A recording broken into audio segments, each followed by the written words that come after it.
Let's do this one.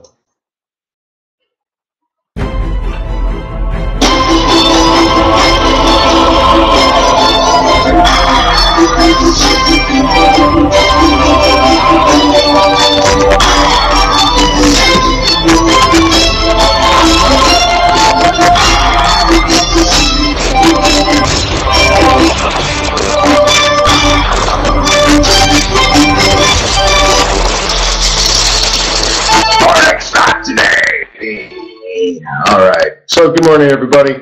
Welcome to Forex.Today for a daily Forex trading strategy session. Let me remind you that trading is risky, not appropriate for everyone. Your past performance, good or bad, is not necessarily indicative of future results. And good morning. So please stay small, stay humble, focus on the long term, and never risk money you cannot afford to lose. My name is Wayne McDonell. I am the Chief FX Market Strategist for TradersWay.com. Hang on. Gotta keep an eye. I got construction crew guys showing up today. Chief FX Market Strategist for TradersWay.com. I'm here to earn your loyalty and respect and help you become a success. So we'll cover technical and fundamental analysis and throw in some trader psychology if plausible. So thank you for being on my team. Thank you for being a client to TradersWay. Throw your diamonds in the sky. Namaste.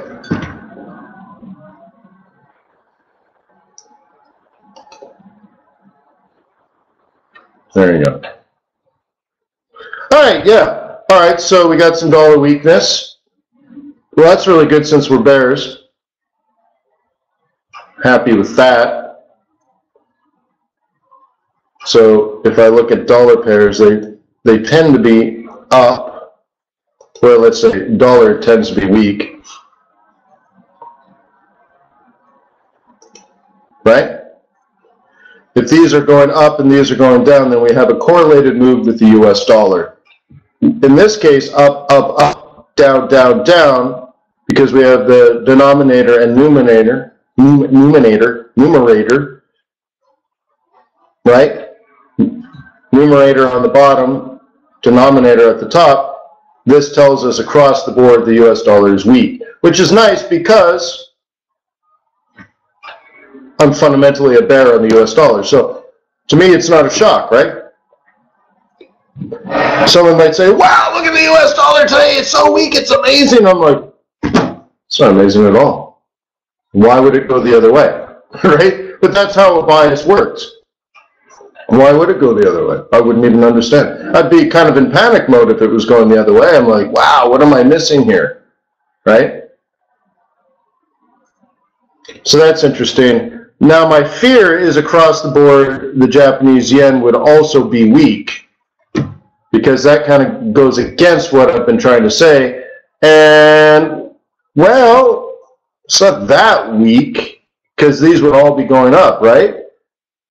Aussie yen is at resistance, which means it's not an uptrend. And this isn't quite an uptrend, and this isn't quite an uptrend, right? We have higher highs, not lower lows, or we have lower highs, not higher highs, right? So anyways, like the US dollar is without a doubt pathetically weak, which I want. And my fear would the yen would also be weak, which it used to be. Remember how it just recently, but now it's not. It's not strong either, but it's certainly not weak. So I'm like, whew, that's kind of what I wanted. So what were we supposed to do to take advantage of these improving macroeconomic conditions?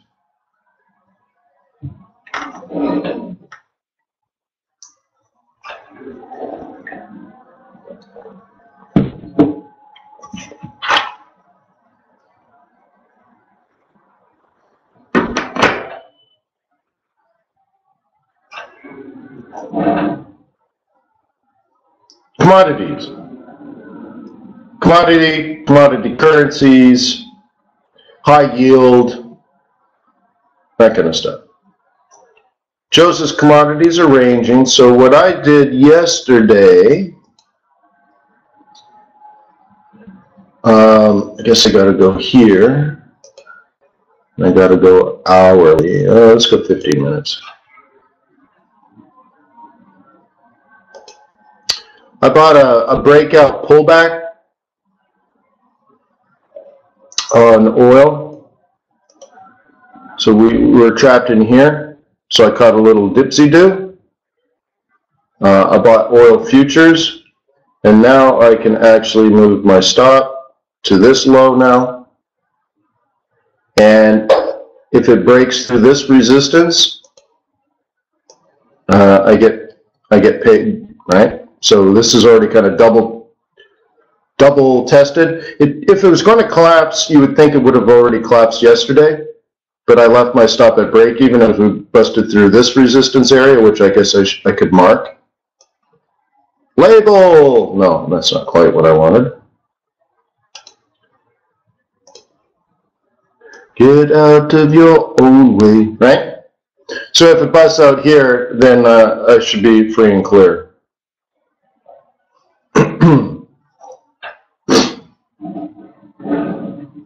Any questions about that? Yeah, we'll get there, Katie. Anything for you, sweetie? Don't just call me sweetie! Whoa, whoa, whoa. Whoa. Anything for you, Katie?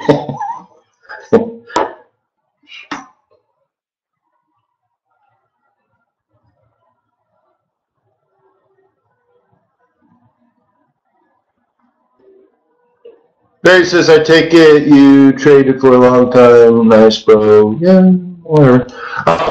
So that's that. So if WTI broke to the upside, what should happen to USD CAD?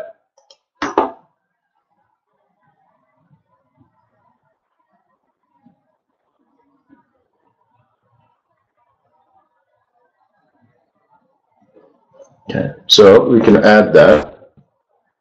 Get out of your own way. There we go. You mean like that?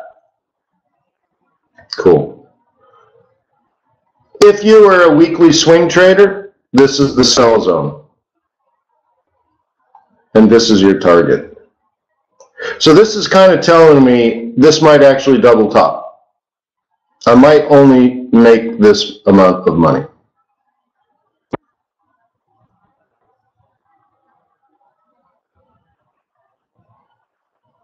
Okay. But it'd have to 786 this to come down and knock me out. So anyways, we'll see. Do you see the correlation? It's nice, isn't it?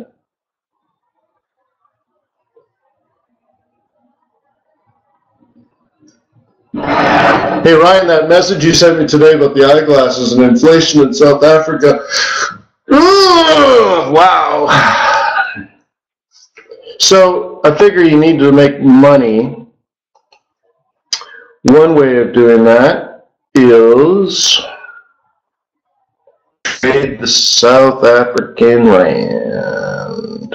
And we got to go hourly now. Okay. South African rand, I got to go to a 4-hour, I guess. Yeah. I don't know why these horizontal lines are here. I can't remember what we were talking about. Delete all arrows? No. Delete all. Just delete, I guess. No, don't modify. Delete. Okay. So I sold here. And I sold here. Because you can see, right? So watch this. Down, down, down, down, up, up.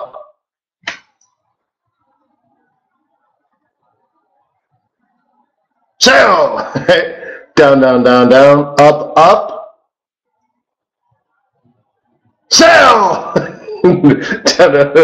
So anyways, we're hitting the target. And that's produced enough to buy a pair of glasses, I suppose. $1,000, Bubba.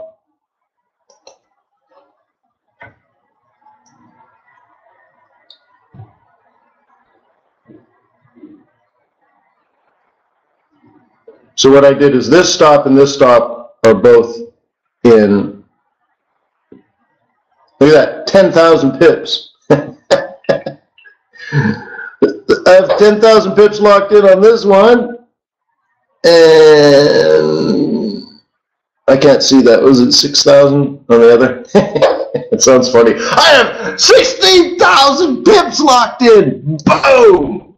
Look at that.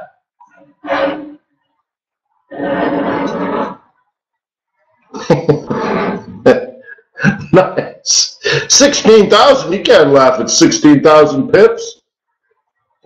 Yeah, well, each one is worth what? Nothing. It's South Africa. Come on.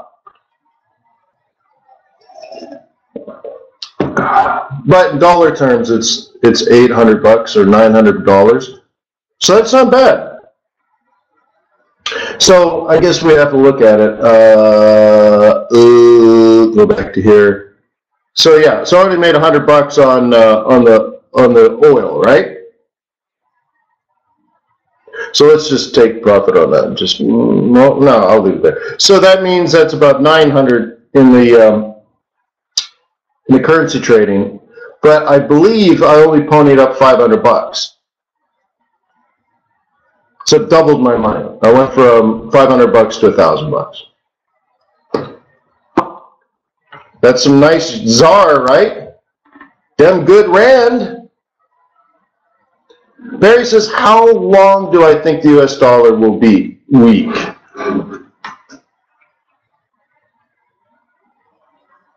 Now, we did talk about this maybe 6 months ago. Remember, I gave like my 5 and 7 and 10 year. Yeah, Katie's right. I think I said about 9 years. It might. I paused though. It might only be 7 years. But yeah, so we talked about all of that before. Yeah, no, well, let's say probably 7 or more. How about that? But anything can happen. If war hits, if there's a global natural disaster, all bets are off in these scenarios, right?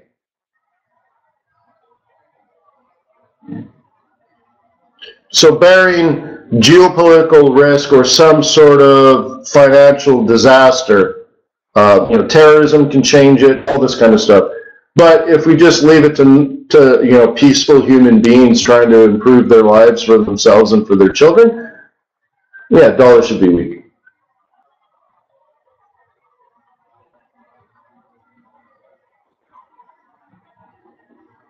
Well, I don't have price targets. They're irrelevant to me. Right? I don't know how high, because there's multiple variables. There's things moving in directions at different velocities and different angles and stuff. So who cares? As long as I'm buying euro, I don't really care if it goes to 150 or 165. Who cares? Don't really care. I'm just dumping dollars, right?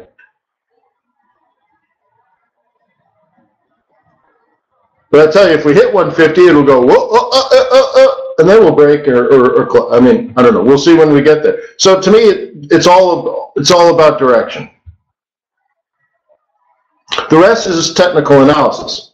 What price, what time, I don't know. But the hard part is knowing what to do before you do it. So I've been selling dollars for a long time now. Cool. It's just been more recently. I mean, we have to go back and think, but you guys were with me. I mean, I'm very open with you guys, and when I'm trying to make decisions for myself, I talk about it with you out loud, right? And it was probably more than 6 months ago, but probably less than a year ago. So let's say 9 months ago, we started talking about the stock market was at all-time highs, like it still is. But we started talking about smart money and dumb money getting in now and all this kind of stuff because they missed the big rally from 7,500 in the Dow, so now they're buying. What would you do if you're an institutional investor? Remember this conversation? And you have a lot of money deployed. You have billions of dollars deployed in the U.S. stock market, but all those have rallied, and all those trades are in from like 10,000 points ago. So you don't really want to get out. you're in probably forever, but you have money, right? What do you do with it? Do you buy more IBM stock? Do you buy more Google? Do you buy more Apple? I mean, at some point you're overexposed, and a lot of these firms, they have bylaws that prevent them from buying more. You can't, they might have a bylaw that says they can't own more than 5% of their entire portfolio of one stock. So they might be fully deployed in Apple and own 5%. And the problem is it keeps going up and making money, which means you own too much because now you own more than 5 and you have to rebalance. And you got to sell some of your Apple now cash because the value of that Apple goes up. And if some of your other stocks have gone down, well, you're losers, and the Apple going up, really, all of a sudden you're like, dude, our Apple position's like 7% of our portfolio. And in your bylaws, which means in your disclosure documents to your clients, you're like, you're overexposed. You have too much Apple, so you got to take your profit. So now you got this cash. You cashed out of some losers. You had to cash out of some of your winners, and now you got all this cash. Do you keep buying this U.S. stock market? You guys remember this conversation maybe like 9 months ago, maybe a year ago? Like it might have been like, what are we going to do in 2018 kind of stuff, right? I mean, it might have been a year ago, exactly this time last year, when I'm like, well, what's 2018 going to be like? Well, the stock market's going to go up. That wasn't a question. But it's like, do you, as an institutional investor, do you keep buying? Or is it just simply people with their 401ks simply buying another $50 more, right? A mutual fund, an ETF kind of stuff. And of course, you know, your overly confident dentist is probably buying the stock market. But what would you do if you had billions already deployed? Do you remember what the conversation was? What did I suggest you start doing?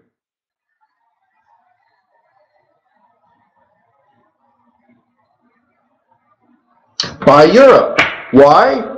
Well, the worst is probably over. I mean, that's a big, broad statement, but it's still probably true. We weren't worried about Greece and Italy and Spain going out of business, Ireland collapsing. We weren't worried about that anymore. The banks have been recapitalized and stress tested and stress tested and stress tested, all that kind of stuff, right? So the worst I threw out there was probably over, but things are cheap. So maybe we buy some German companies. Maybe we buy some Dutch companies. I'm not sure about Italian banks. I'm not sure about Spanish insurance companies, but there are opportunities, right? And that's what you would do as an institutional investor. So what does that mean now for the euro? Even though the economy sucked, they have no inflation at all.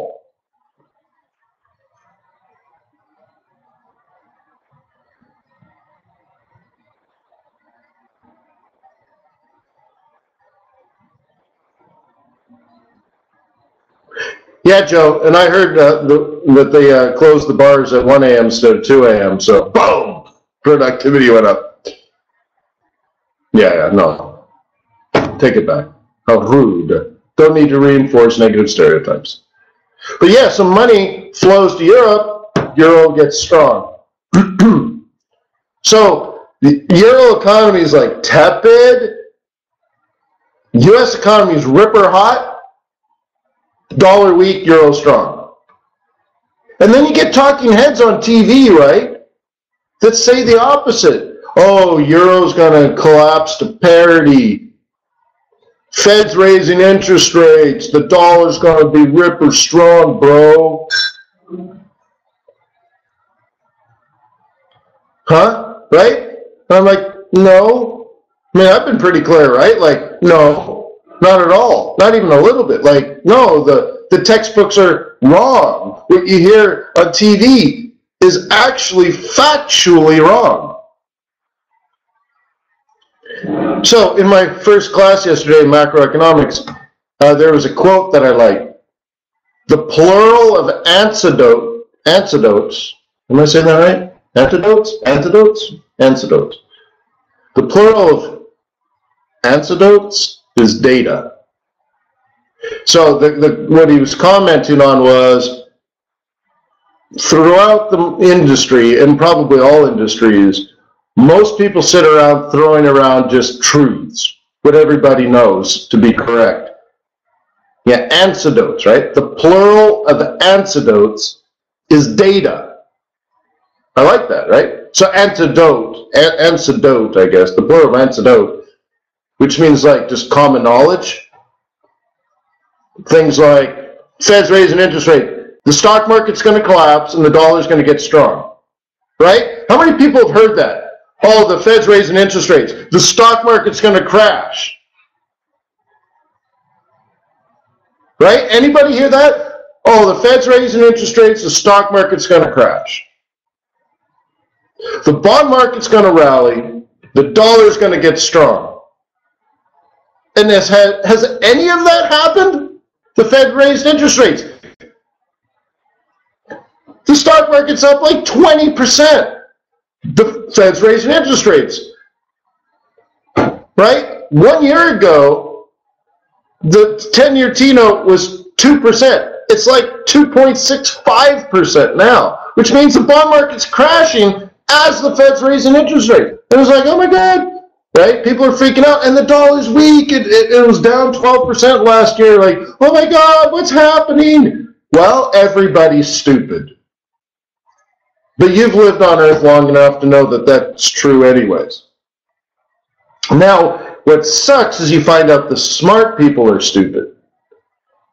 That they're just regurgitating crap that they hear from other people. Well, you know it's true, blah.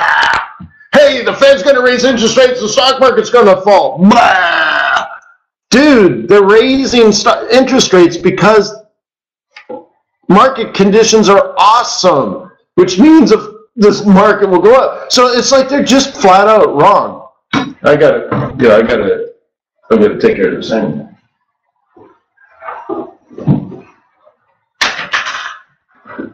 So anyways, there you go.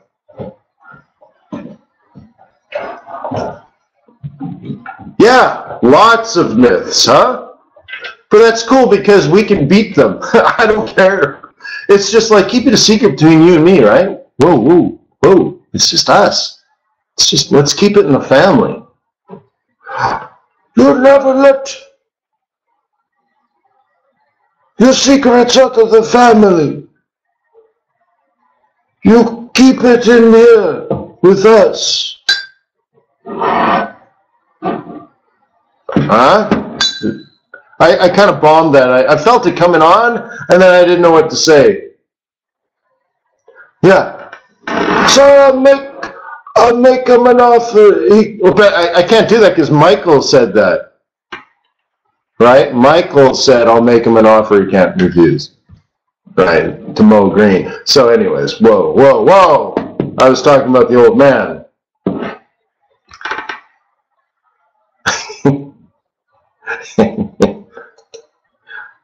All right, so anyways, that's that. So I tried to show you, I'm trying to get you to really think differently. Now you can apply all this knowledge and all the techniques to euro dollar, pound dollar, all this kind of stuff, right? But I'm trying to get you away from like just following my trades or something like that, right?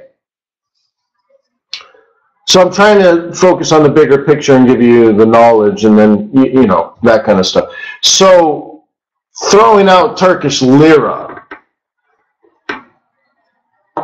was a stretch. Didn't tell you it was coming, and all of a sudden, boom, by the way, here's the chain of logic. Took me 20 minutes to explain it, and then boom, here's a trade, let's go. And we just killed it, right?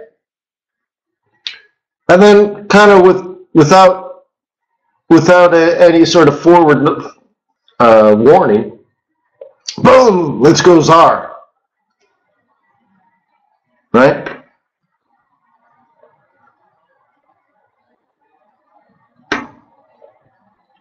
So this is Friday, Monday, Tuesday and a half. So I've been, right? So check that out, $5 already.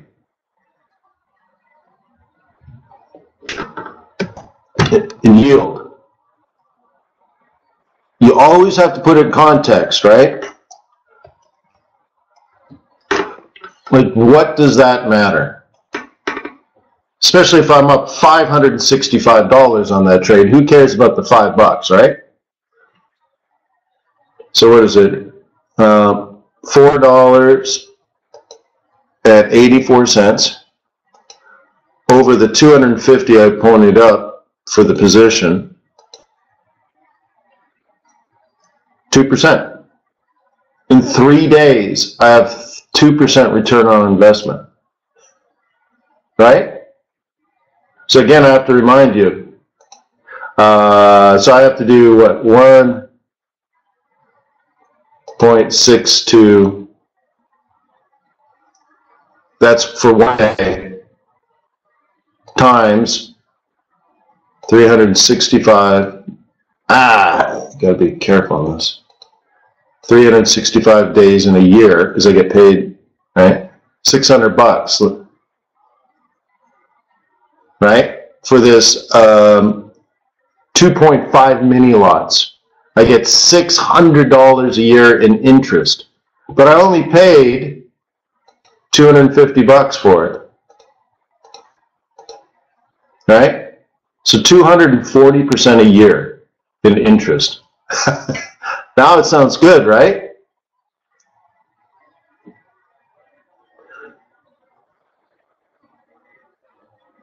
I mean, just think about it. 240% a year collecting yields on a loan you gave to South Africa. Thank you, South Africa. Why do you think they're poor?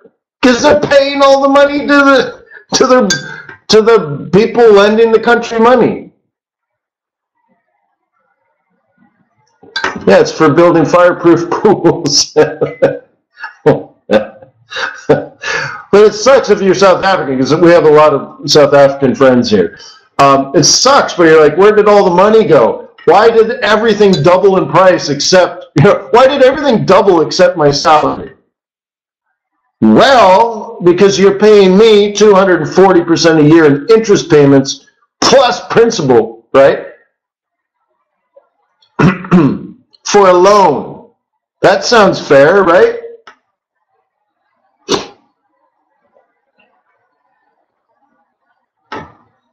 $240%. Well, I'm leveraged though, so it's not quite that, right? Well, yeah, but that's what's really happening. It is leveraged, so somehow, so what is that, $500,000, right? Well, so I got 50,000, but then it's leveraged. So that's $50,000.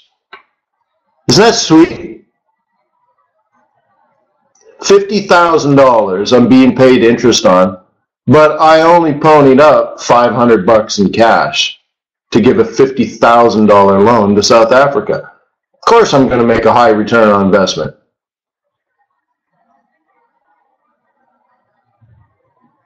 It's beautiful. You can't do that in the bond market, right? You can't do that. Call up your bond broker. Yeah, I'd like to buy a South African treasury. I only have $500, but can you give me like a $50,000 bond? Right? They're like, are you nuts or something?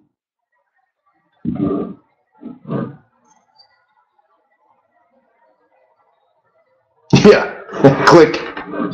So anyway, it's pretty cool though, right? So this can be done. You can have forethought. I'm trying to get you to think about strategy. By strategy, I don't mean like how you enter a trade. Like, that's actually the most trivial part of this, in my opinion. But if you're working on that, and maybe it doesn't feel that way, but like, when let me get my drawing tool here, and this could be any trade. I mean, I don't care about the currencies, right? The down, down, down, down, up, up, sell idea. That's what's worth money. Down, down, down, down, up, up, sell. That's what's worth money. Down, down, down, down, up, up, sell. That's what's worth money. Down, down, down, down, down, right? Who knows? Now I got to be careful at these targets, right? Because this may reverse. So I might have to take my profit. But here's what I'm trying to say. This is a 4-hour chart. So you cannot see exactly how to pull the trigger here. You can't exactly see how to pull the trigger here. Okay? You can see I did it like right at the top, right? You cannot see the actual thing that was the trigger to pull the trigger, right? You don't know if there's a stochastics on a 5-minute chart. You don't know if there's a 5-8 on a 15, all this stuff, right? You don't know the actual entry strategy. But does that even matter?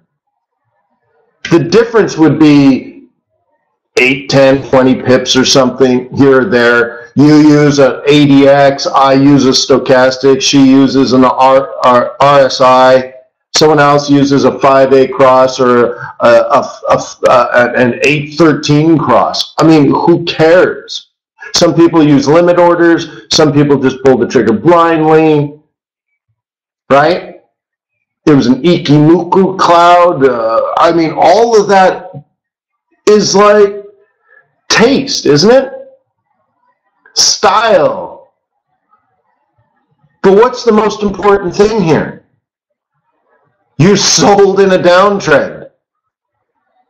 Everything else is just, I don't know, messy. Or lipstick on a pig or whatever you want to call it. Like, it's almost irrelevant, isn't it? What am I supposed to do? Tell you like, oh, well, you should have your ADX set up this way so that, you know, but what happens is you start staring at your ADX and you start waiting for, okay, it's overbought now, I'm crossing, so I'm going to sell it. That's not how to trade. You should know that. If you're sitting around waiting for an ADX, no, well, it's more like, if you've already made this decision that you're going to sell here, or if you've already made this decision you're going to sell here, or if you've already made this decision to sell here, and then you move over and say, okay, I'm going to wait for the ADX to be overbought. But a lot of people just like sell the ADX blindly, and then we start doing this, and they keep selling the ADX overbought, or MACD, or RSI, and they're sitting there staring at the ADX, but they're not stepping back and using common sense. Right? And the common sense is you need to make a decision on global macroeconomics and money flow. Dollar is weak. What's the anti-dollar?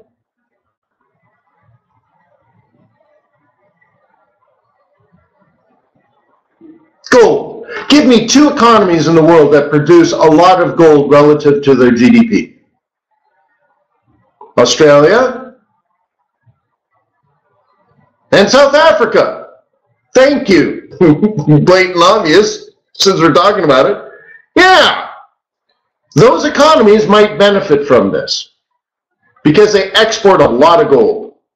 Yeah, check that out. Woo. So what is gold doing?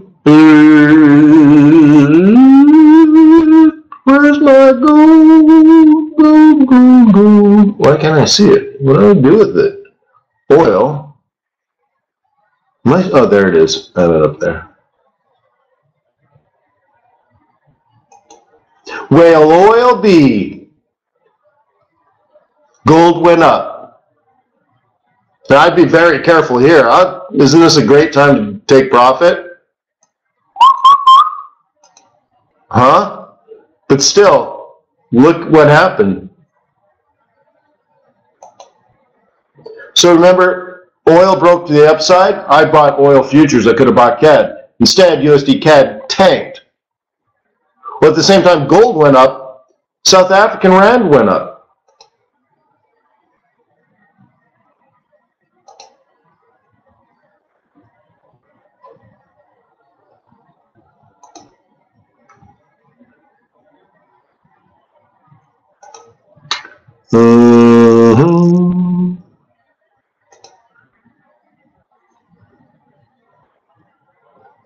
Somebody asked, was it Aussie Kiwi or Aussie what?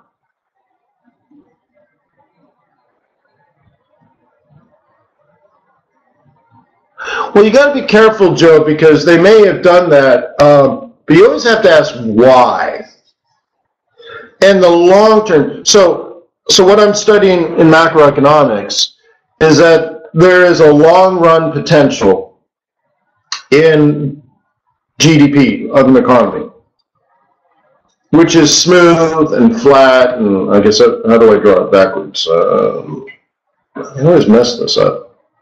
Smooth and flat and grows like that, right? Because productivity usually comes down to capital, labor, and technology. And most of those are smooth and all that kind of stuff. So that's your potential long-run GDP. And what that means is if things get out of equilibrium, prices move back to that, almost automatically, or actually automatically, right? If there's too much supply, prices will come down, and then prices come down, demand picks up, and then you get right back to the equilibrium and you're back on the long run. The problem with that in macroeconomics is on the short run, the equilibrium doesn't reset quickly. That there's lag, there's slack, and these markets don't clear quickly. If there's too much supply, it doesn't clear quickly. Like look at oil. It's taken us 5 years and we're still not there, right? So there's a difference between short run GDP and long run GDP, and it's this gap between the two, right? So you have to ask yourself, well, what GDP are they talking about when they say the US dollar is going to get strong or weak? So what time frame are they talking about? And do they have a logical reason why? Usually they don't. They just say things like, a weak dollar is bad for imports or something. Well, if it's bad for imports, it's good for exports. Now, in 10 years, they'll be really worried about the US dollar becoming worthless, and we have these huge trade imbalances and stuff. But that means our exports are cheap. So we're exporting a lot, and we're buying a lot even more. But that's because we're rich. So that they don't have any common sense. You have to look at it that way. And if you kill it the other way, if you want exports to go down, well then, so it all washes out in the long run. Okay. Barry says, if you were a bear on gold, you could sell now. Well, you could look, yes, you could look for a setup at monthly R2. At first, it wouldn't be necessarily a sell. You would be stop hunting.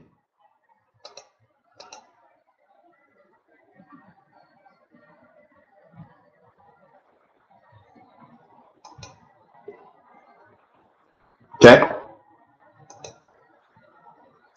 Because it's not going to come down because people are selling. It's going to come down because people are taking profit.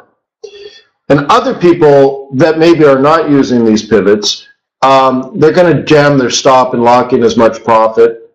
Also, there's others, if they start to see giant red candles, they would manually get out of there, which means they have a psychological stop loss. So if you were selling now, the first wave down, you're hunting stop losses. What happens is your first stop gets triggered and you get a red candle, which triggers a next stop, which then freaks someone else out, so they get out, and it cascades like an avalanche, probably to about here. And then the idiots that bought it earlier will buy it back again and probably drive it back up, and then it will collapse. And that's when the bears will actually enter. So you'll probably get something more like this. Okay, before it actually reverses. So in this case, you could scalp down, stop hunting the bulls stops and forcing them out of their positions. Then there's going to be a second attempt because this is clearly a bullish market. And if you're a bear actually looking to sell, not just hunting stops and picking up pennies, But this one, this move down, would be a true reversal because now you have a reversal pattern at resistance.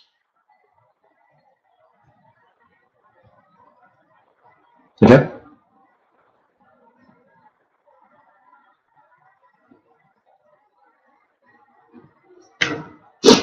Okay? Well, it could be a lower high, it could be a double top. I just kind of threw it in there roughly.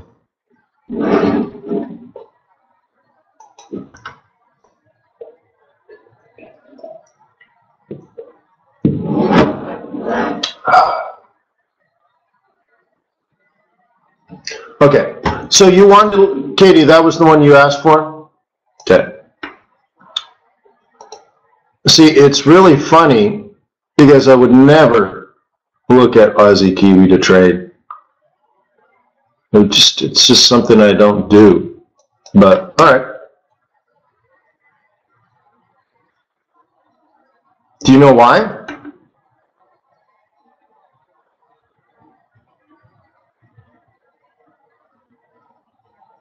Well, it's not even that. And the correlation, but so they, in the long run, so you can remember the difference between short run and long run. In the long run, they tend to be highly correlated. But why are they highly correlated? Both are commodity currencies, sure, which would generally be affected by macroeconomics. And they have very much the same customers, China, right? They have very similar economies. Even though they're much different sizes relative to their GDP, you know, if you looked at it just like that, you know, they're just very, very, very, very, very, very, very, very, very similar, Katie. So if I'm buying Aussie, I'm probably buying Kiwi. If I'm selling Kiwi, I'm probably selling Aussie. But to trade them against each other, I usually find that there's something better to be doing. Now, you might like, this is a double bottom. I get that. Okay? But you definitely have resistance here. So if you bought down here, the best you could possibly hope for in the short run would be this area. Okay, is this an uptrend or a downtrend?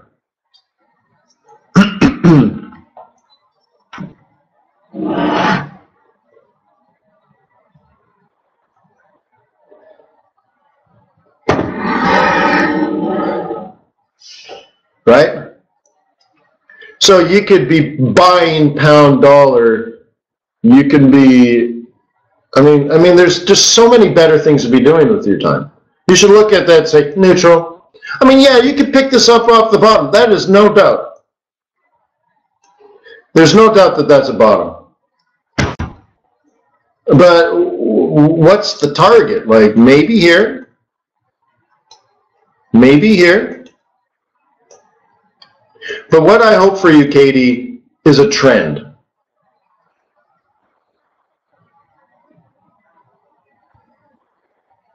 Right? Did the South African Rand trade? I know no one else was watching that, or maybe very few people were watching that besides me, but did you see like the price action? Down, down, down, down, up, up, sell, down, down, down, down, up, up, sell, down, down, down, down, up, up, sell. Like that's what you're looking for. When you open your charts, look for market conditions. So I'm assuming you're a buyer of this pair.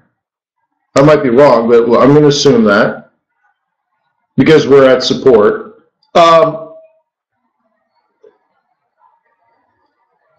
So if that's true, you would look at this and say, well, this isn't really the market conditions I'm looking for the Aussie. So I wonder if there's anything else better that I should be considering.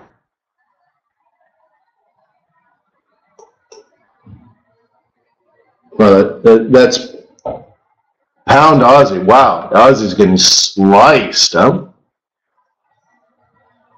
So definitely not that. Swissy. Gee whiz. It's a better setup, actually. I kind of like the 1, 2, 3 here. But, you know, that doesn't excite me.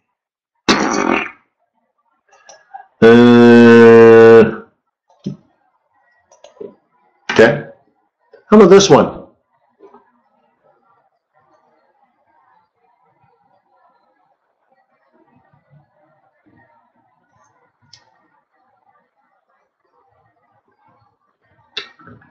Dun, dun, dun. Now you're lucky on this one because it has nothing to do with the Aussie dollar. This is all US dollar. But it doesn't matter because if you're a bull on Aussie dollar, you're simply looking for market conditions that are favorable to your bias on Aussie. Now you're probably right on Aussie, but you're probably early. That's the lag I was talking about. On the long run, you're probably right. In the short run, the market hasn't developed your rightness yet. These things are sticky, as they say in economics, where, you know, wages haven't adjusted yet, prices haven't adjusted yet. How quickly should China stockpile? As quickly as they want, right? So, but if we're talking about over the next 5 years, oh yeah, you're probably right that Aussie will probably go up. But what about over the next 5 days? So that's why you need to look at this and say, well, I believe Aussie's going to gain strength. Go through all your Aussie pairs and say, well, there's only one I should be trading here, and that's Aussie dollar. You might be watching Aussie yen too, and maybe you don't pay attention to seasonality and stuff. So, but that would be another one you'd want to watch.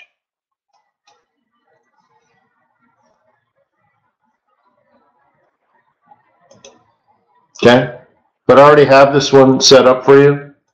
Look at that. Gorgeous! Look at that.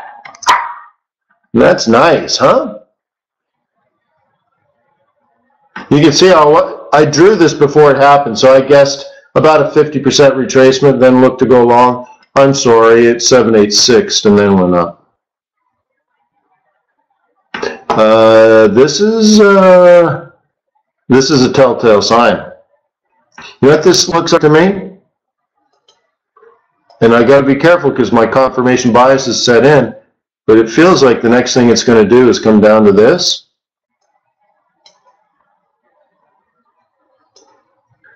And that would be weird because that would be Japanese yen strength at the end of January and going into March, which means this is a collapse. This would be a false rally. And this would be a breakout to the downside heading toward April 1st. That would be weird. Who would have thought that?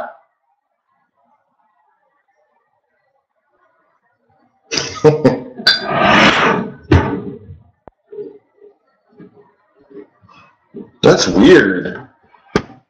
Yeah. Yeah, but it's nice though, right?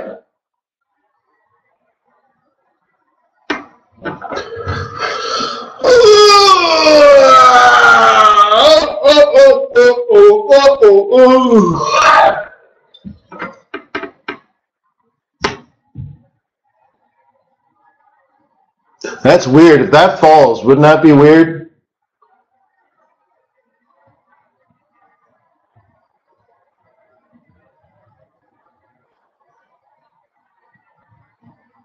But like just to so casually predict the future week by week, but months and months and months in advance. That would be weird. Well, luckily I have my witch doctor. Have you met him? He comes in with a stick with bones. Yeah, it was great.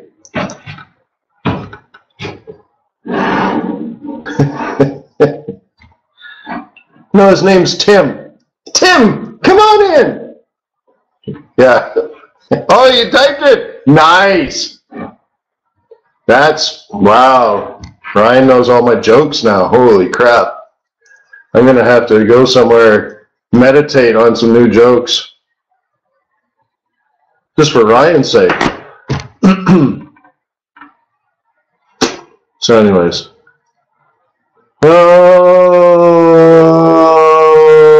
So yeah. So I don't know if it's going to happen. But it is something that I predicted 6, 7, 8, 9, 10, 12, 14, 16, 18 months ago. That this week would be down. And, well, what? Mutual Fund Monday, right?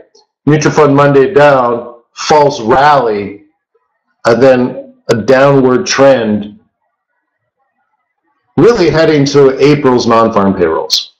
That's pretty wicked specific, right?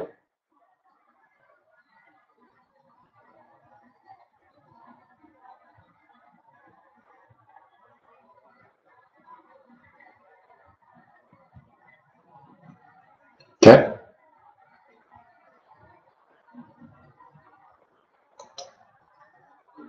So that's that. So I hope that helps, Katie. It's about analyzing the market, right? You got to really pay attention. Have a bias, and then analyze the market, whether it's favorable to your bias or not, and picking the proper pairs.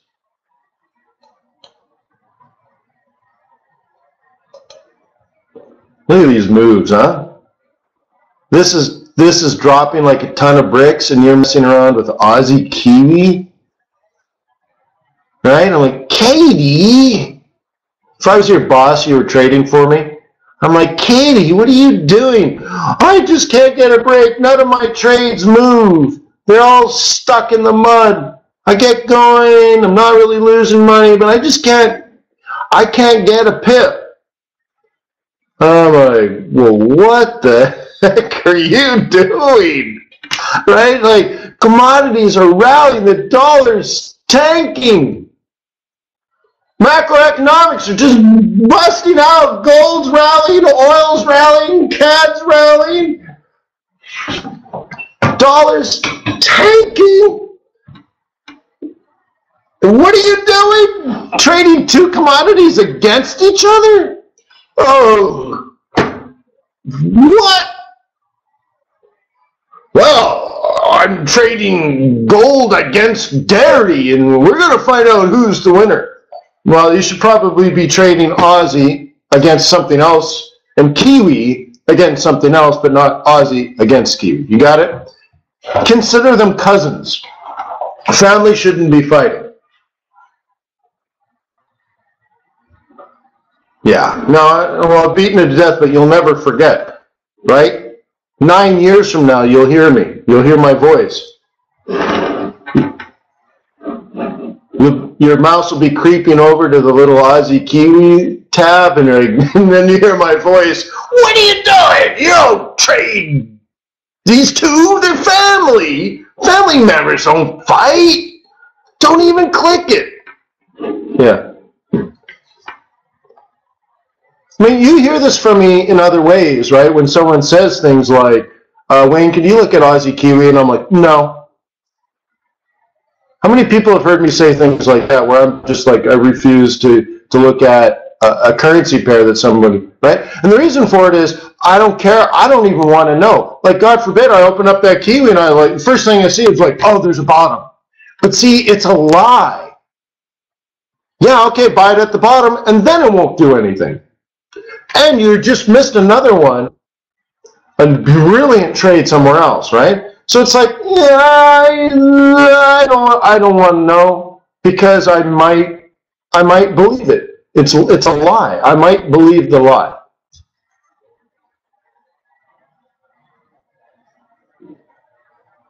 Right?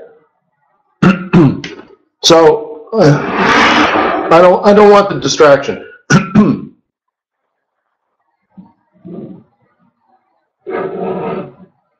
Right? Don't need it. Don't need the drama.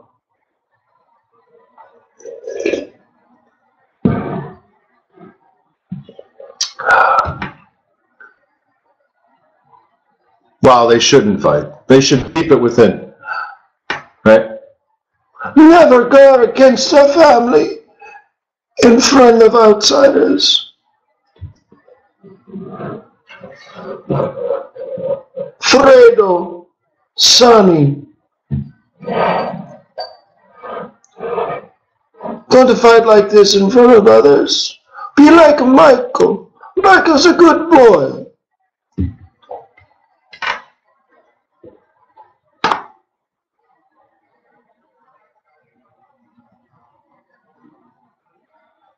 Wow. Yeah, not quite the same movie, but yeah. No, that's Scarface.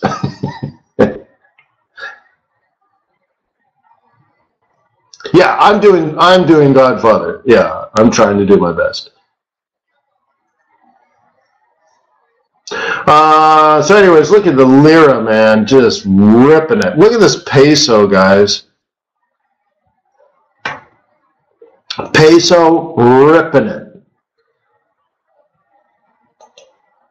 Lira ripping it against the dollar, but look against the euro.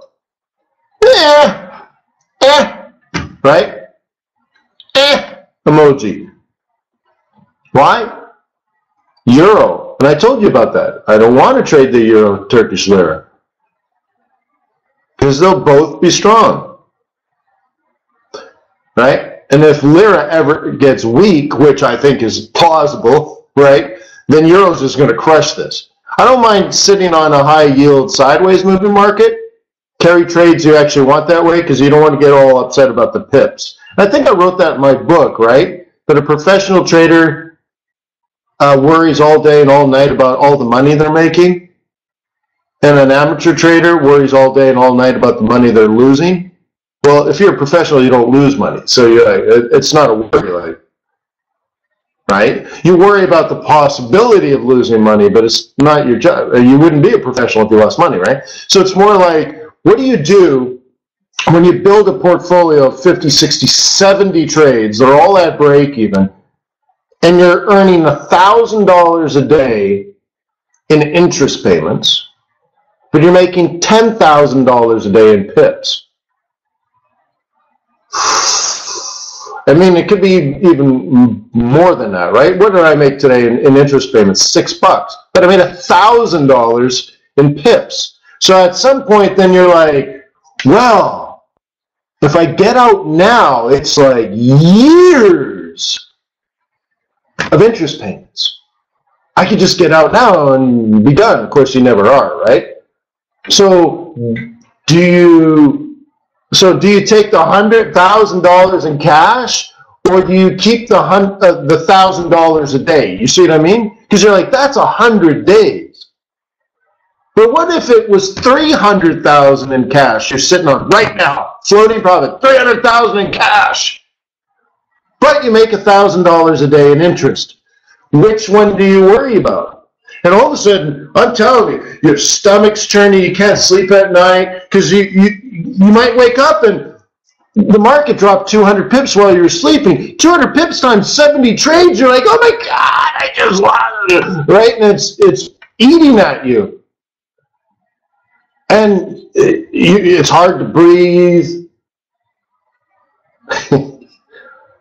right? I'm a funny guy that way.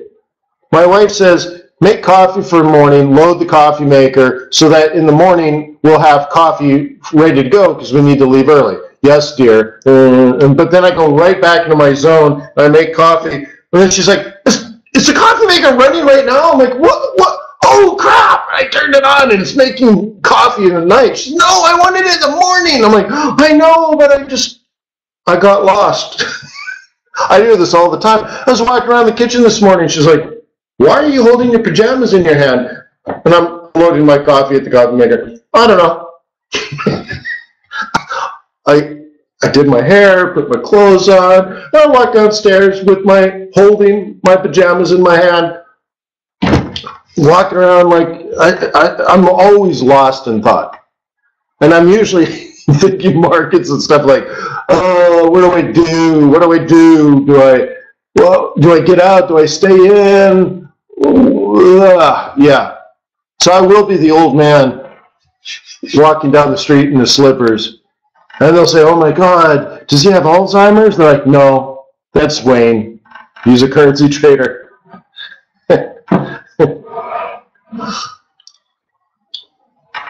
Got my mind on my money and my money on my mind. So it's funny, you'll get there one day though. Like, no joke, it will consume you. Yeah, Luckily I put clothes on though, Ryan. But no, I'm like, they're right here actually. You want to see my jammies? I carried them to the office because I didn't know what else to do. Woo! Nice. Yeah, so no joke. Walking around holding my pajamas. The wife's like, why are you holding your pajamas? And why are they down in the kitchen? I'm like, I don't know. I'm filling my coffee. I have no idea. Really, I have no idea why I brought them down. But anyways, have a nice day. Mind on my money, money on my mind, right? So yeah, you'll get there. You'll get there. So sideways moving markets, if you're trying to collect a high yield interest. So Euro Turkish lira is a great one because Europe pays you money to borrow money. Does anyone here have a mortgage that pays you, let's say, $500 a month cash? They pay you. They're like, hey, thanks for borrowing all this money to buy your house. Here's another $500. It's like rent. You collect rent from a bank to borrow money to buy a house? Like, it's unheard of, right? Mario Draghi pays you money to borrow. Same thing with the Swiss National Bank. They pay you money to borrow because they're trying to flood the market with euro. So if I can sit on a Euro Turkish lira, let's say they're both strong, that would be ideal because I'm short Euro Turkish lira. Let's say it doesn't really go up that much and it doesn't really go down that much. That means you're not sweating the pips because nothing's happening. You look at it like, nah, nothing's happening. Except one thing. What is happening?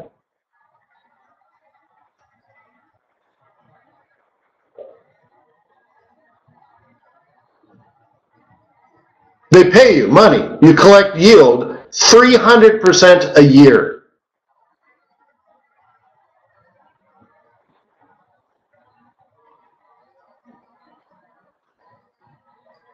Right?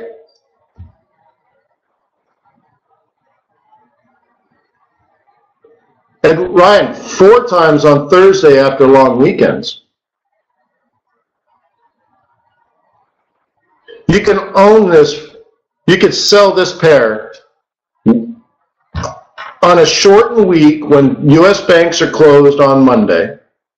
You sell it for 1 minute at 4:59 Thursday afternoon. And at 5 o'clock, you get out. You've owned it for 1 minute. They will pay you 4 days worth of interest, as if you held it for 4 days.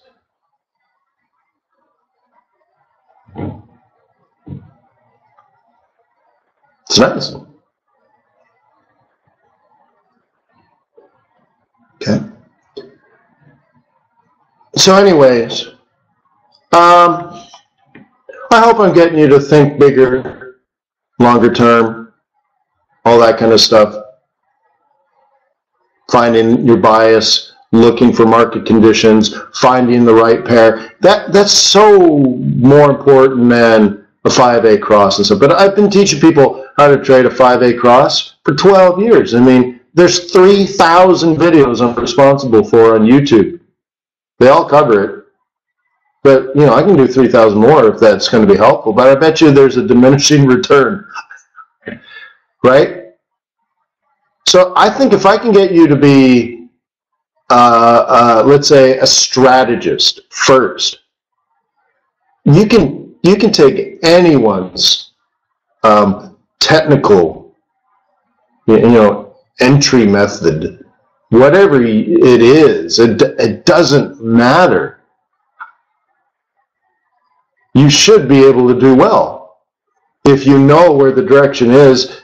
You know what pair, what currency. You find proper market conditions, The rest is like easy. Now, you can still make a mistake. You could be buying high, hoping it goes higher. That's just stupid. So I don't mean that, but if it's an uptrend and you predicted it fundamentally and you waited for the market conditions to develop technically, and then you start buying higher lows, I mean, that's easy, right? You can buy higher lows in an uptrend that you waited for and predicted based on analysis, right? I mean, my God. Up, up, up, up, down, down, buy. Up, up, up, up, up, down, down, down. Buy. Buy the Stokes cross, buy the ADX cross, buy the RSI cross, buy the moving average cross. 5-8 cross, 813, 2134. I don't know, just buy the higher low. It's an uptrend that you predicted. Buy the higher low.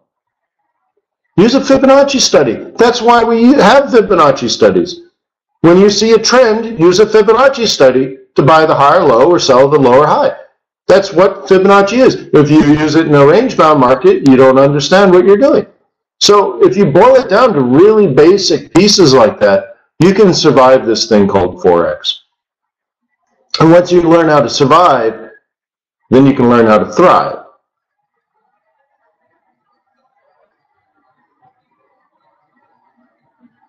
But don't call Katie sweetie. Mm-mm. Mm-mm. Oh, no, you didn't. Yeah. So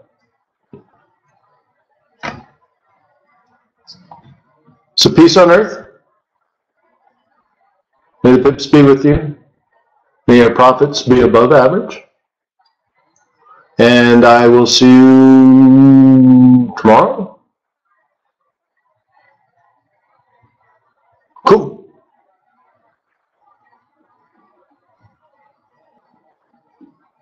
For show. Hey, Minigus. Hey, when are you going to send me my plane tickets? I thought I was coming out to visit. Like 3 years ago, you're like, hey, I'm going to set this up. You're going to come visit. I'll make you an offer. You got the reviews.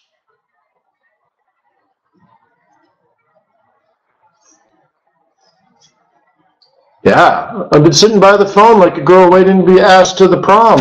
Ring, ring, ring. When's Minigus going to call? Yeah. So anyways, I'll see you guys tomorrow.